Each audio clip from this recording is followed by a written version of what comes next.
Hello everyone, welcome to Mathro classes YouTube channel. तो आज हम देखेंगे फोर्थ स्टैंडर्ड का हिंदी का सेकेंड टर्म का पेपर। ये सैम्पल के लिए है, ऐसा ही आएगा नहीं, कुछ अलग क्वेश्चन होंगे। तो हम देखते हैं, इसमें अनसीन पैसेज भी है, वो भी हम देखेंगे। तो हम हमारे वीडियो को स्टार्ट करते हैं। तो फर्स्ट क्वेश्चन है, नीचे दिए गए गद्यांश को पढ़कर प्रश्नों के उत्तर दे। तो यह एक गद्यांश दिया है, ये रीडिंग कौशल है।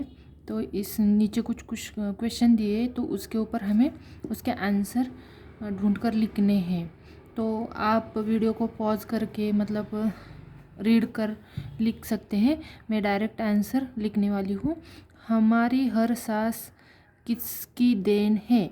तो हमारी हर सांस पेड़ों की देन है। तो फर्स्ट ऑप्शन सही है। ख वन देखो, अगर ये पेड़ न होते तो क्या होता? तो अगर ये पेड़ न होते तो इस धरती पर जीवन भी नहीं होता। तो फर्स्ट ऑप्शन इसका आंसर है।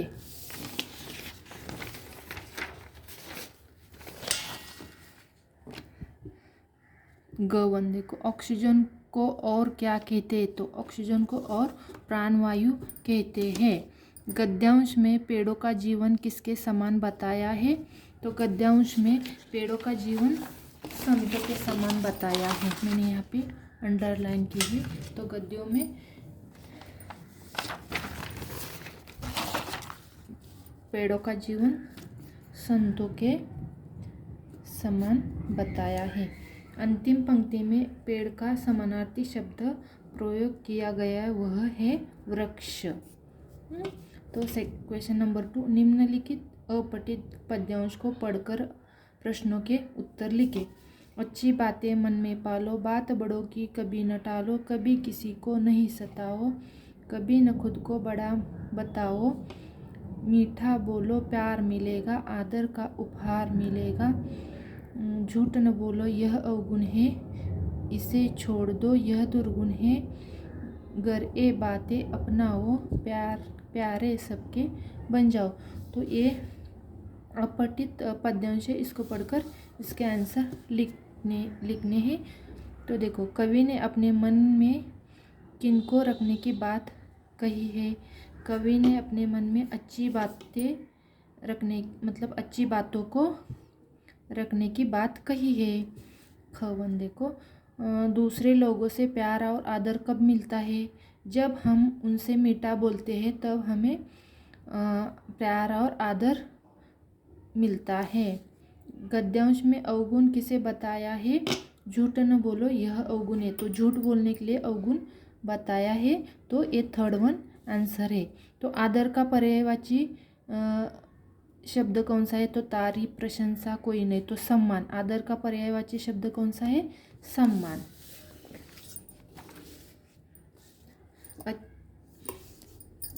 अच्छी बातें अपनाने से क्या लाभ होता है? अच्छी बातें अपनाने से हम सबके प्यारे बन जाते हैं। तो ये देखो, खंड ख ग्रामर सेक्शन है। यहाँ पे निम्नलिखित वाक्यों में आए विशेषण शब्द छांटकर लिखे। तो मेरा घर छोटा है, तो छोटा क्या है? ये विशेषण है। काली साई से लिखो, तो काली क्या है? विशेषण है। 100 रुपये खर्च हो गए, तो 100 क्या है? ये विशेषण है। रंग बिरंगे फूलों से बाग सजा हुआ है, तो रंग बिरंगे क्या है? विशेषण है।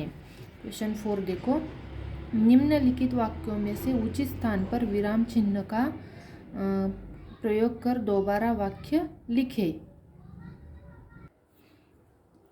तो क1 देखो, सोहन, मोहन, वेदांत और अभय मेला देखने गए हैं। तो यहाँ अल्प विराम आएगा। कहाँ आएगा? सोहन, मोहन, वेदांत। वेदांत और है, तो सोहन, मोहन यहाँ अल्प विराम आएगा और यहाँ फुल स्टॉप आएगा। आप कौन है? यहाँ क्वेश्चन पूछा है, तो यहाँ क्वेश्चन मार्क आएगा। मेरे पास पैंट, कमीज, जूते और जुराबे नहीं है। तो मेरे पास पैंट पे यहाँ अल्प विराम आएगा, कमीज, जूते यहाँ अल्प विराम आएगा और जुराबे नहीं, यहाँ फुल स्टॉप आएगा। आह, मेरा सिर दर्द से फटा जा रहा है। तो आह यहाँ विस्मय सूचक चिन्ह आएगा यहाँ पे। और यह फुल स्टॉप आएगा। तुषार ने खाना खा लिया है, यह भी फुल स्टॉप आएगा। क्वेश्चन नंबर 5 देखो, कोष्टक में दिए गए शब्दों में से उचित क्रिया चुनकर खाली स्थान भरो। धोबी कपड़े धो रहा है, तो क्या आएगा? धो रहा है। सब गाना गा रहे हैं, गा रहे हैं। राधा नृत्य कर रही है। बच्चे पढ़ते हैं।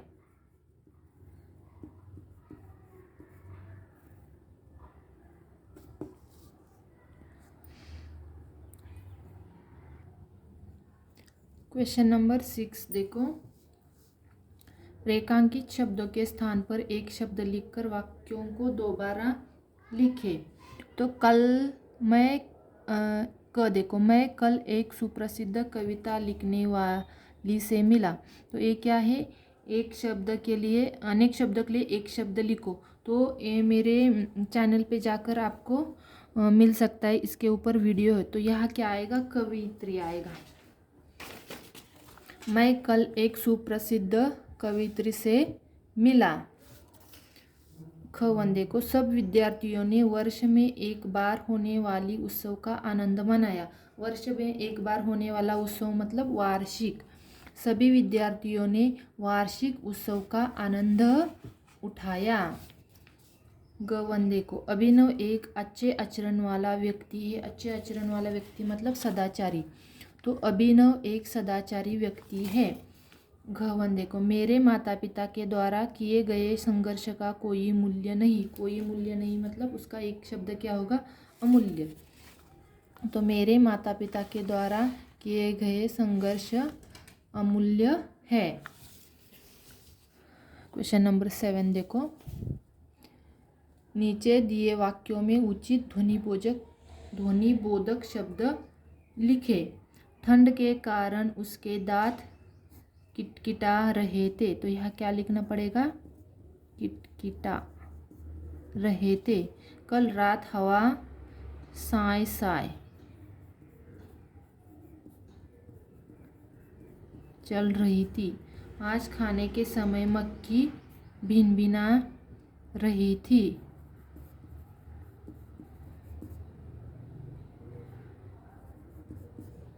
मोहन का दर्द देखकर अर्जुन के आंसू छलक पड़े।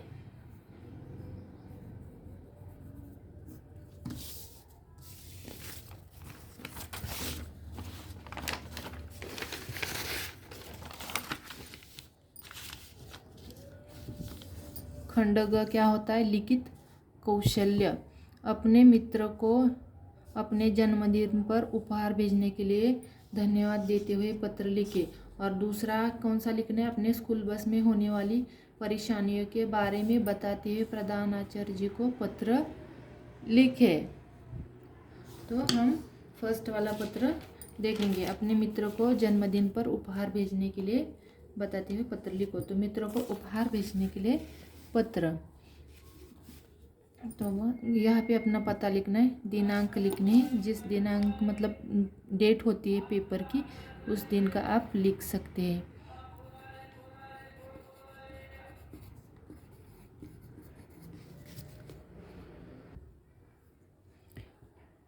ये देखो, यहाँ प्रिय मित्र राज सप्रेम नमस्ते, मैं यहाँ कुशल हूँ। आशा करता हूँ कि तुम सहपरिवार कुशलता से होंगे।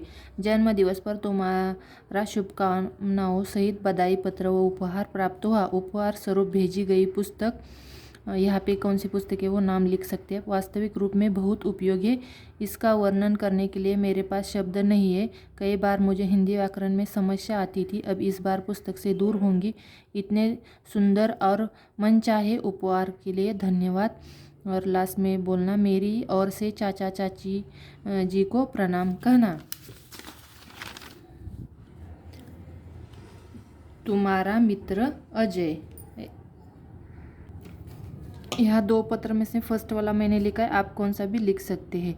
निम्नलिखित में से किसी एक विषय पर अनुच्छेद लिखे। तो यहाँ प्रदूषण है। यदि मैं कक्षा का मॉनिटर होता तो दोनों में से कौन सा भी एक आप अनुच्छेद लिख सकते हैं। मैंने प्रदूषण के ऊपर लिखा हुआ है, तो आप इसका स्क्रीनशॉट भी निकाल कर लिख सकते हैं। देखो प्रदूषण के ऊपर मैंने लिखा हुआ है।